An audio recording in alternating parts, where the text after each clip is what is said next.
بنگلے کی دیواروں میں جیسے راز چھپے ہوں، ہر چیز ایک معمہ بنی ہوئی تھی اور میں جیسے کسی اندیکھے جال میں پھنستی جا رہی تھی۔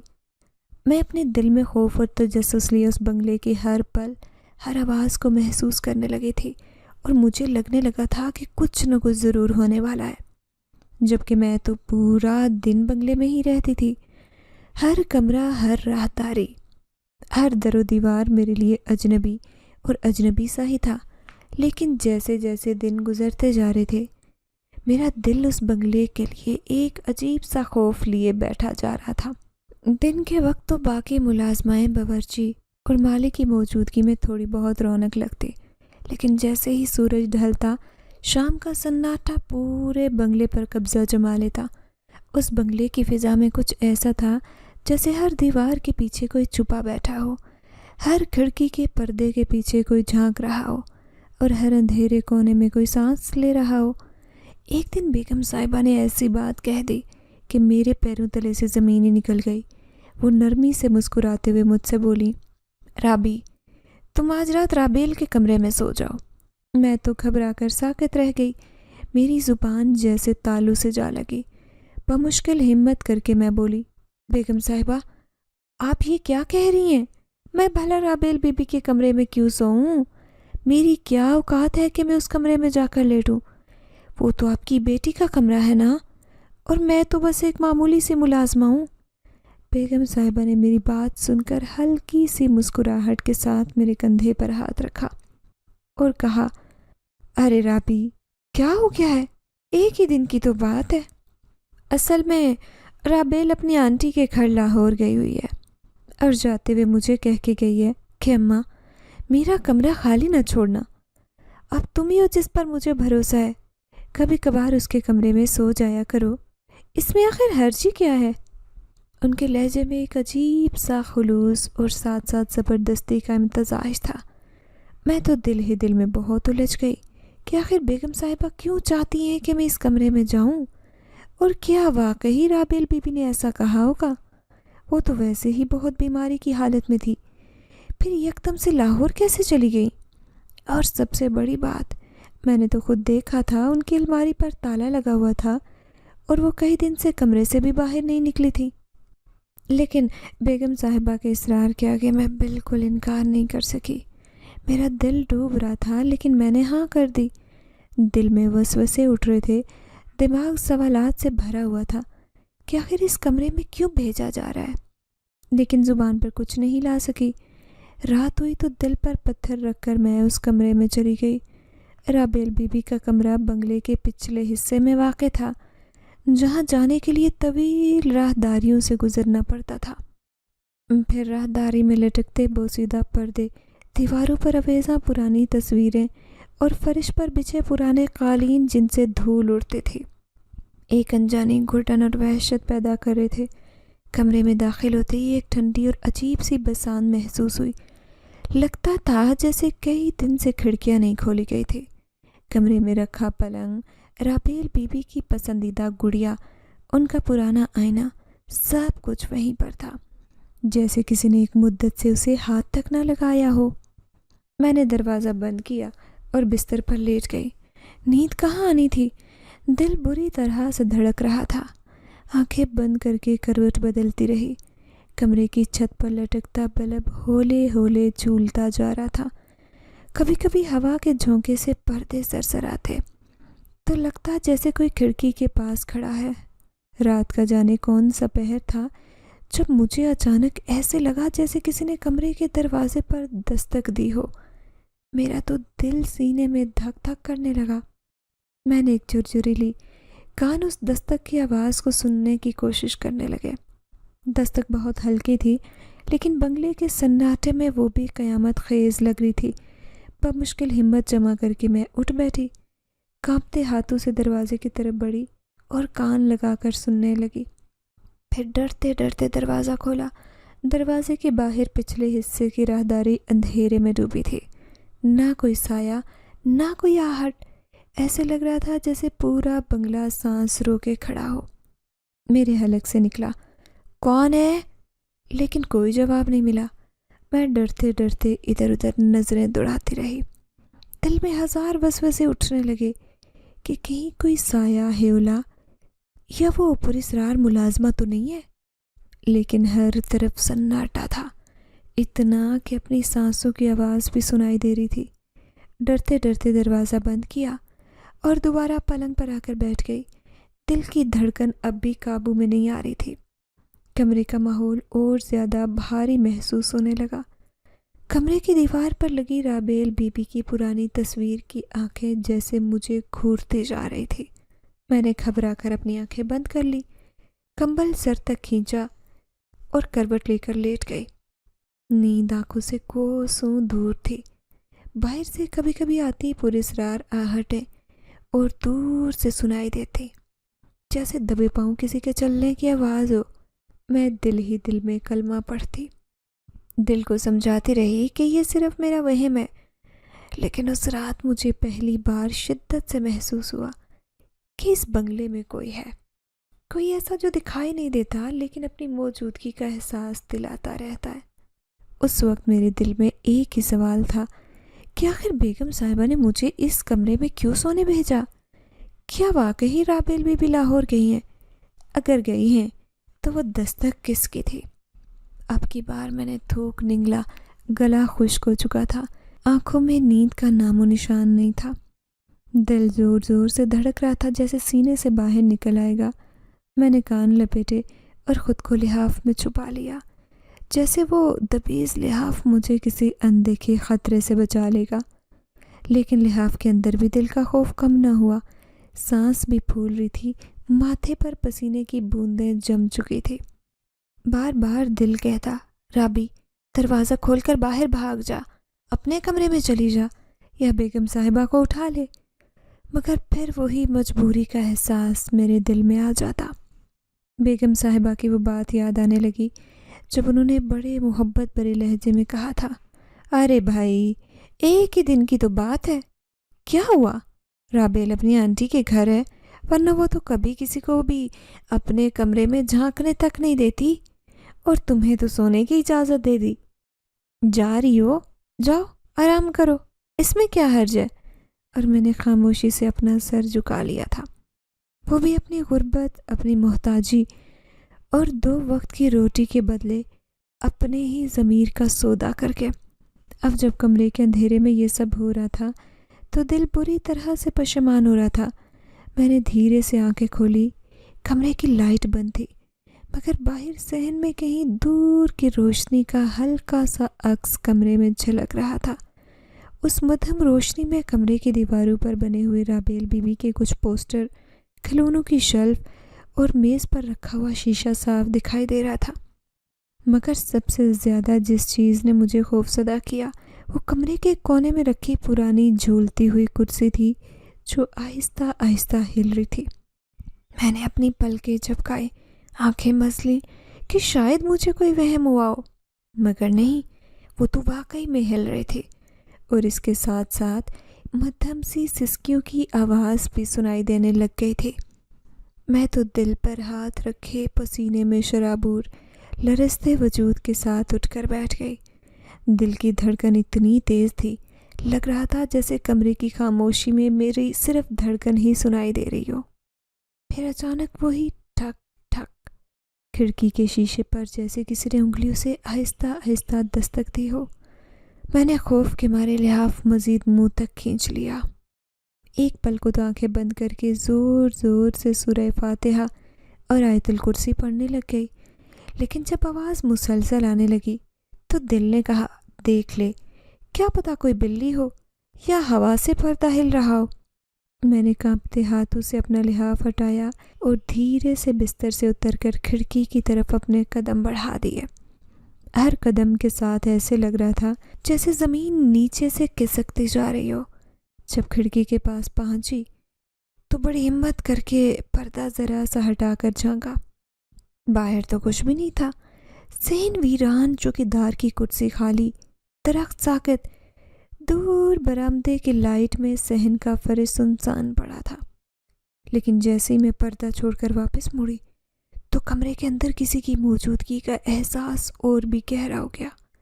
کمرے کی فضا بھاری ہو گئی تھی اور ٹھیک اسی لمحے میرے پاؤں پر کسی نرم سی چیز کا لمس محسوس ہوا، جیسے کوئی چھوٹا سا ہاتھ آہستہ آہستہ میرے پاؤں کی انگلیوں کو چھو رہا ہو۔ میں پوری طاقت سے چیخنا چاہتی تھی، مگر میری آواز میرے حلق میں ہی اٹک گئی۔ دل کیا بس دوڑ کر باہر نکل جاؤں، مگر قدم جیسے زمین میں دھنس گئے ہوں۔ آہستہ آہستہ میں نیچے جھانک رہی تھی، لیکن وہاں بھی کچھ نہیں تھا، بس ٹھنڈی سی ہوا کا جھونکا میری ایڑیوں کو چھو کر گزر گیا تھا۔ اب میرا خوف ناقابل برداشت ہو چکا تھا۔ میں دوڑ کر بستر پر واپس لیٹ گئی، سر سے لحاف اوڑھ لیا اور اللہ اللہ کرنے لگی، دل ہی دل میں کہتی، یا اللہ خیر کر، مجھے اس کمرے سے نکال دے، صبح ہونے دے، میں بیگم صاحبہ سے کہہ دوں گی کہ مجھ سے یہ نہیں ہوگا، نہ کبھی اس کمرے میں سونا، نہ کوئی بات ماننا۔ لیکن ابھی وقت گزرا ہی کہاں تھا، ابھی تو رات کے 3 بجے تھے، گھڑی کی سوئیاں جیسے رکی ہوئی ہوں۔ کمرے کا سکوت، باہر کا اندھیرا اور وہ پراسرار جھولتی کرسی، سب مل کر میرے حواس پر چھا گئے تھے۔ ایسے لگ رہا تھا جیسے کمرے میں کوئی اندیکھا وجود سانس لے رہا ہو، ہر لمحہ ایک ڈرا دینے والا احساس۔ کبھی لگتا دروازے کے پیچھے کوئی کھڑا ہے، کبھی لگتا کھڑکی کے پردے کے پیچھے کوئی جھانک رہا ہے۔ میں پوری رات اس خوف کے عالم میں کبھی آنکھیں بند کر کے، کبھی لرزتے وجود کے ساتھ آیتیں پڑھتی رہی، اور ایک بار پھر وہی ٹھک ٹھک۔ اس بار آواز دروازے سے نہیں، میرے بالکل قریب سے آئی تھی، جیسے کوئی کان کے پاس آ کر آہستہ آہستہ سانس لے رہا ہو۔ میرا دل اب بس الگ میں اٹک گیا تھا۔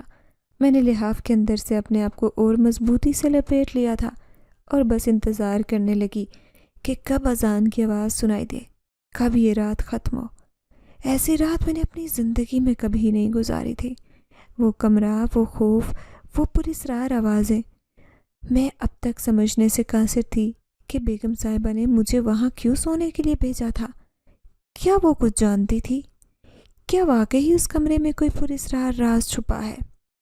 اور میں یہ سوچتی، لرزتی، کانپتی، دم سادھے رات گزار رہی تھی۔ صبح ہونے کا بے صبری کے ساتھ انتظار کرنے لگی، مگر اب میں گھبرا کر اٹھی تھی۔ پھر میں سو نہیں سکی اور پوری رات جاگتی رہی۔ صبح میری آنکھیں بے حد لال ہو رہی تھی۔ بیگم صاحبہ نے تو مجھے سر سے لے کے پاؤں تک دیکھا۔ مجھے ان کی کھوجتی ہوئی نظروں سے الجھن محسوس ہوئی۔ پھر وہ کہنے لگی، چلو اب جلدی جلدی صفائی کرو، آج رات بڑی دعوت ہے۔ پھر میں بھی انہیں اچھے موڈ میں دیکھ کر کہنے لگی، بیگم صاحبہ وہ آپ کی بیٹی کہاں ہے؟ مطلب وہ کہاں گئی ہیں؟ تو وہ کہنے لگی، وہ اپنی آنٹی کے گھر لاہور گئی ہے۔ لیکن تم کیوں پوچھ رہی ہو؟ اب یوں ان کے لہجے میں تلخی آ گئی تھی۔ میں خاموش ہو گئی، شاید مجھے ایسا پوچھنے کا حق نہیں تھا۔ آخر کو میں تو اس گھر کی ملازمہ تھی۔ پورے دن سے میرے سر میں شدید درد تھا۔ میں اپنے کندھوں پر بہت دباؤ محسوس کر رہی تھی۔ کام کرنا تو پھر مجھ سے محال ہو گیا تھا۔ رات ہوئی تو میں اپنے سرونٹ کوارٹر میں جا کر لیٹ گئی، لیکن میں نہیں جانتی تھی کہ آج میرے ساتھ بہت کچھ عجیب ہونے والا ہے۔ میں گہری نیند کی آغوش میں تھی جب ایسے محسوس ہوا جیسے میری کوئی قریب آ کر لیٹ گیا ہے۔ اس کی تیز تیز سانسوں کی آواز میرے کانوں میں ردھم کی طرح آ رہی تھی۔ میں اٹھ کر یہاں سے تو بھاگنا چاہتی تھی، لیکن ایسے لگا جیسے میرا وجود اسی نے جکڑ لیا ہو، جبکہ میرے برابر میں لیٹا ہوا وہ بچہ بہت لمبا چوڑا آنکھوں والا، جس کا مجھے چہرہ بھی مکمل دکھائی نہیں دے رہا تھا، وہ مجھے مسلسل گھورے جا رہا تھا۔ کون ہو تم اور یہاں کیوں لیٹے ہوئے ہو میرے بستر پر؟ میں نے ہمت کر کے اس سے پوچھا۔ میری بات سن کر وہ زور زور سے ہنسا اور کہنے لگا، تم نے خود کو اس کی جگہ پر رکھا ہے تو ظاہر ہے میں تو تمہارے پاس ہی آؤں گا، اب ہر رات تمہاری میرے ساتھ ہی گزرے گی۔ اس کا یہی کہنا تھا کہ اچانک اس نے اپنے ہاتھ میری طرف بڑھائے۔ میں نے دیکھا اس کے ہاتھ بہت خوفناک تھے۔ میرے منہ سے چیخ نکلی تھی، ایک دم سے ہی میری آنکھ کھل گئی۔ پسینے میں بھیگا ہوا میرا وجود اٹھنے کے قابل بھی نہیں رہا تھا۔ میں حیران تھی کہ میں نے اتنا بھیانک خواب کیسے دیکھ لیا۔ میں سہم کر چاروں طرف دیکھ رہی تھی، یہاں کوئی بھی نہیں تھا، لیکن اس خواب کا اثر ابھی بھی میرے اوپر تھا۔ میں نے دونوں ہاتھوں سے سر تھام لیا۔ یا خدا، یہ میرے ساتھ کیا ہو رہا ہے؟ یہاں پر رہنا میرے لیے بہت دشوار ہو گیا تھا۔ اب میں خود کو بہت بوجھل محسوس کر رہی تھی۔ میں نے اس خواب کا ذکر کسی کے سامنے بھی نہیں کیا۔ جو کچھ بھی میں برداشت کر رہی تھی، سہ رہی تھی، وہ مجھے اکیلے ہی کرنا تھا، لیکن میں خود کو بہت بے بس محسوس کر رہی تھی۔ پورا دن تھکے تھکے وجود کے ساتھ کام کرتی رہی، لیکن یہ خوابوں کا سلسلہ رکا نہیں۔ ہر رات مجھے ایسا ہی خواب دکھائی دینے لگا۔ پھر ایک رات میں نے رونا شروع کر دیا۔ وہ رات بڑی ہی بری گزری تھی۔ اس رات باقاعدہ میں نے کسی کو اپنے کمرے میں اپنے پاس دیکھا، اور یہ خواب نہیں بلکہ حقیقت لگ رہی تھی۔ جیسے ہی میری آنکھ کھلی تو وہاں کوئی بھی نہیں ہوتا تھا، لیکن میں نیم غنودگی کی کیفیت میں ہوتی جب مجھے ایسا محسوس ہوتا کہ ضرور یہاں پر کوئی ہے۔ اب میں کیا کروں، کہاں جاؤں؟ اس رات میں اس قدر ڈری کہ دوسرے دن میں بیگم صاحبہ سے کہنے لگی، بیگم صاحبہ، مجھے سرونٹ کوارٹر میں ڈر لگتا ہے جب تک رابیل بی بی واپس نہیں آ جاتی۔ اب مجھے ان کے کمرے میں رہنے کی اجازت دے دیں۔ یہ سن کر انہوں نے مجھے گھورا اور کہنے لگی، نہیں، میں تمہیں اس کمرے سے رہنے کی اجازت نہیں دے سکتی، ویسے بھی میں تمہیں کام سے نکال رہی ہوں۔ یہ سن کر تو میرے ہوش اڑ گئے تھے۔ میں حیرت سے کہنے لگی، بیگم صاحبہ، مجھ سے کیا غلطی ہوئی ہے؟ آپ کیوں مجھے کام سے نکال رہی ہیں؟ ابھی تو مجھے 2 مہینے ہی ہوئے تھے۔ اور وہ ابھی سے مجھ سے ناراض ہو گئی تھی، یا پھر مجھ سے ایک ایسی کیا غلطی ہوئی تھی؟ میں نے جلدی سے ان کے سامنے ہاتھ جوڑ دیے۔ انہوں نے غور سے مجھے دیکھا، پھر کہنے لگی، تم سے کوئی غلطی نہیں ہوئی۔ دراصل بات یہ ہے کہ میں یہ بنگلہ چھوڑ کر رابیل کے پاس جا رہی ہوں، اسے میری ضرورت ہے، بس اسی لیے میں تمہیں اور اس ملازمہ کو بھی کام سے نکال رہی ہوں۔ ویسے تمہارا حساب تو نہیں بنتا، کیونکہ میں نے تمہیں 2 دن پہلے ہی تنخواہ دے دی تھی، لیکن پھر بھی میں تمہیں 1 مہینے کی تنخواہ ایڈوانس میں دے رہی ہوں تاکہ تمہیں پریشانی نہ ہو۔ 1 مہینے میں تم ضرور کام ڈھونڈ لو گی۔ یہ کہتے ساتھ ہی انہوں نے مجھے پیسے دے دیے، لیکن میں بہت مایوس تھی۔ اب میں کام کیسے کروں گی؟ پہلے ہی بڑی مشکل سے مجھے یہاں پر جاب ملی تھی، لیکن شاید میرا یہاں سے جانا ہی ٹھیک ہے۔ جو کچھ میرے ساتھ ہو رہا تھا اب وہ مزید مجھ سے برداشت بھی نہیں ہو رہا تھا۔ تنخواہ لے کر میں خوشی خوشی اماں کے پاس چلی آئی۔ میں نے اماں کے پاس پیسے رکھ دیے۔ وہ کہنے لگی، ارے ابھی تو تنخواہ ملی تھی، پھر اتنے سارے پیسے دے دیے تیری بیگم صاحبہ نے؟ لگتا ہے کہ وہ بڑے دل والی ہے۔ میں کہنے لگی، اماں نہیں، مجھے انہوں نے نوکری سے فارغ کر دیا ہے کیونکہ وہ اپنا بنگلہ چھوڑ کر دوسری جگہ شفٹ ہو گئی ہے۔ یہ سن کر اماں مایوس نظر آ رہی تھی، لیکن مجھے کہنے لگی کہ تو فکر نہ کر، تجھے کوئی دوسری نوکری مل جائے گی۔ میں بھی دل میں سوچ رہی تھی کہ میں کل کی نوکری کی تلاش میں پھر باہر نکلوں گی۔ پھر میں سوئی تو اس رات جو ہوا اس نے مجھے پوری طرح سے پریشان کر کے رکھ دیا۔ پھر مجھے ویسے ہی محسوس ہوا جیسا کہ اس بنگلے میں ہوتا تھا۔ ایسے لگ رہا تھا جیسے میرے پاس کوئی موجود ہے۔ مجھے تو میرے بستر پر لیٹے ہوئے بھی بہت ڈر لگتا تھا۔ میں حیران تھی کہ مجھے ویسا ہی کیوں لگ رہا ہے۔ وہی ایک عجیب سا وجود جو مجھے گھورے جا رہا تھا۔ جیسے ہی اس نے اپنے ہاتھ میری طرف بڑھائے تھے، میں نے ایک دم سے یہ چیخ ماری تھی۔ اماں اٹھ کر فوراً ہی میرے پاس آئی تھی۔ کیا ہوا ہے رابی؟ تیری طبیعت تو ٹھیک ہے نا؟ میں روتے ہوئے کہنے لگی، اماں ہر رات میرے پاس کوئی آتا ہے، مجھے ڈراتا ہے، آخر میں نے ایسا کیا کیا ہے؟ اماں حیران ہو کر مجھے دیکھ رہی تھی، کہنے لگی، مگر ایسی کیا بات ہے؟ مجھے بھی تو پتا ہو، لیکن میں نے انہیں کچھ بھی نہیں بتایا۔ میں روتے روتے سو گئی تھی، لیکن اب حالات میرے گھر میں یہی ہونے لگے تھے۔ صبح میں کام کے لیے گھر سے نکلتی، لیکن میں اس میں کامیاب ہی نہیں ہوتی تھی۔ پورا 1 مہینہ یوں ہی گزر گیا، وہ پیسے بھی خرچ ہو گئے تھے۔ اماں بڑی پریشان تھی، کہنے لگی، نوکری ملنا بہت مشکل ہے، اب تو مجھے بھی یہی پریشانی کھائے جا رہی ہے۔ ایک تو ہر رات مجھے وہی عجیب سا سایہ دکھائی دیتا، تو دوسری طرف کر کے میرے گھر کے حالات بھی اچھے نہیں تھے۔ ایسے لگ رہا تھا جیسے میری زندگی اور بھی مشکل ہو گئی ہو۔ لیکن 1 مہینہ گزرنے کے ساتھ ہی ایک عجیب بات ہوئی۔ اس رات گھر کے دروازے پر دستک ہوئی۔ جیسے ہی اماں نے دروازہ کھولا، سامنے ایک عورت کھڑی تھی۔ اس نے کالے رنگ کا لباس پہن رکھا تھا۔ پھر اس نے اماں کے ہاتھ میں پیسے رکھے اور کہنے لگی، یہ زرین بیگم نے پیسے بھجوائے۔ زرین اسی بیگم صاحبہ کا نام تھا جس کے پاس میں کام کرتی تھی۔ پھر وہ عورت اماں کو پیسے دے کر چلی گئی۔ اماں حیران تھی، کہنے لگی، ارے اب تو اس کے پاس کام بھی نہیں کرتی، پھر اس نے پیسے بھجوا دیے۔ میرے لیے بھی یہ بہت حیران کن بات تھی۔ میں حیران تھی کہ آخر اماں وہ پیسے انہوں نے کیوں بھجوائے؟ شاید میری وجہ سے، کیونکہ میں ان کے بنگلے میں کام کرتی تھی۔ میں ان کا شکریہ ادا کرنے کے لیے دوسرے دن ہی ان کے بنگلے پر جا پہنچی، لیکن میرے پیروں تلے سے زمین نکل گئی، کیونکہ ان کے بنگلے پر بڑا سا تالا لگا ہوا تھا۔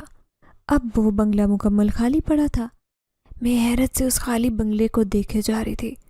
تبھی قریب سے گزرنے والے ایک آدمی نے مجھے دیکھا اور کہنے لگا، کیا ہوا بیٹی، کچھ پریشان نظر آتی ہو؟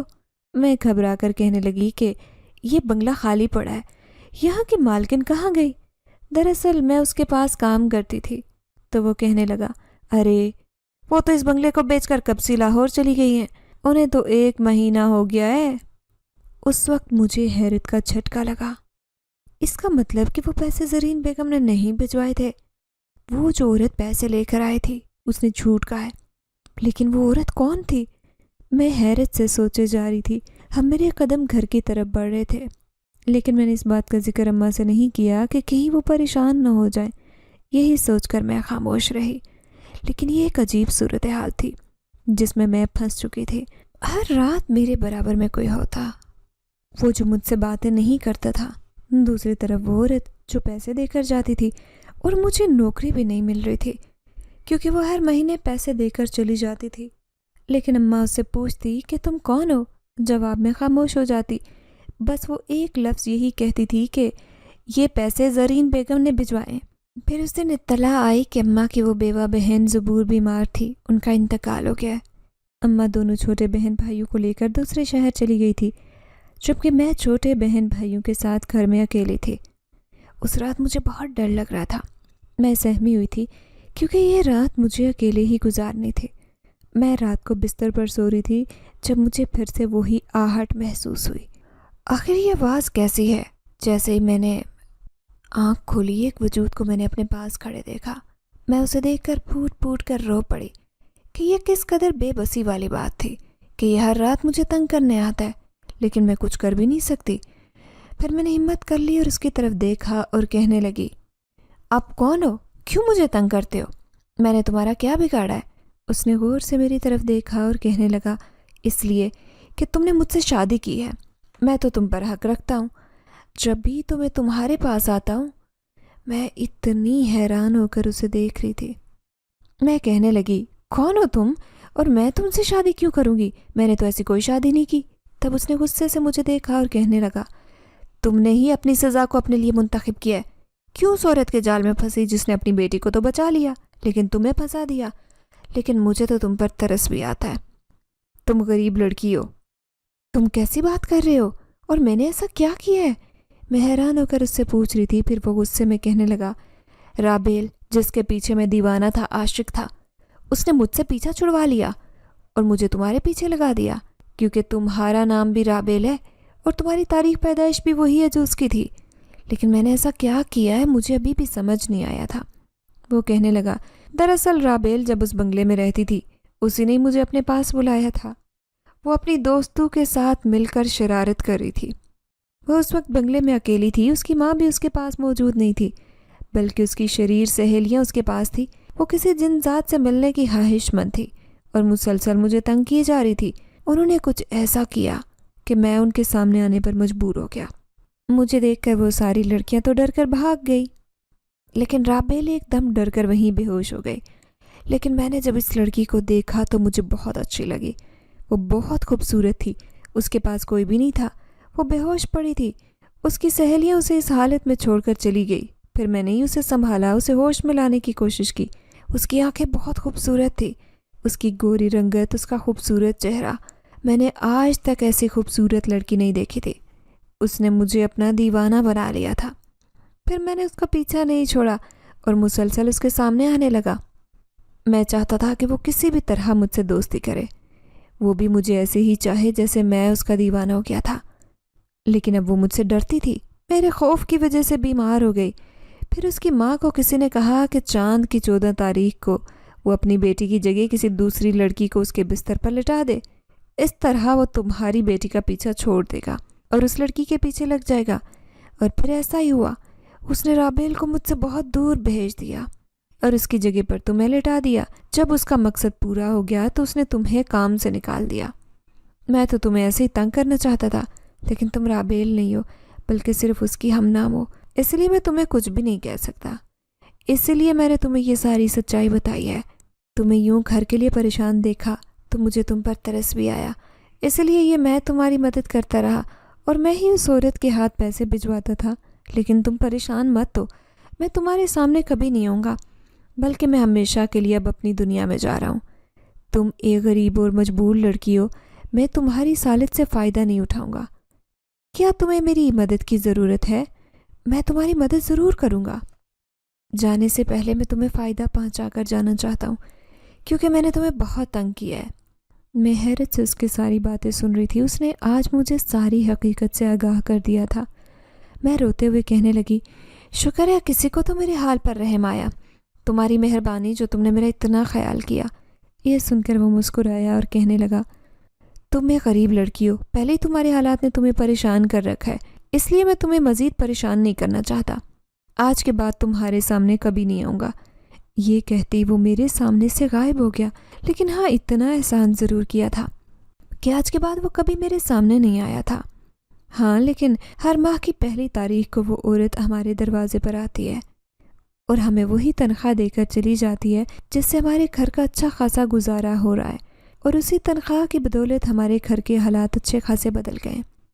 لیکن میں یہ راز کبھی اماں کے سامنے ظاہر نہیں کروں گی کہ یہ تنخواہ وہ بیگم صاحبہ بھی بھجواتی ہے یا کوئی اور، کیونکہ یہ راز جب تک چھپا رہے اسی میں ہمارے گھر کی بھلائی ہے۔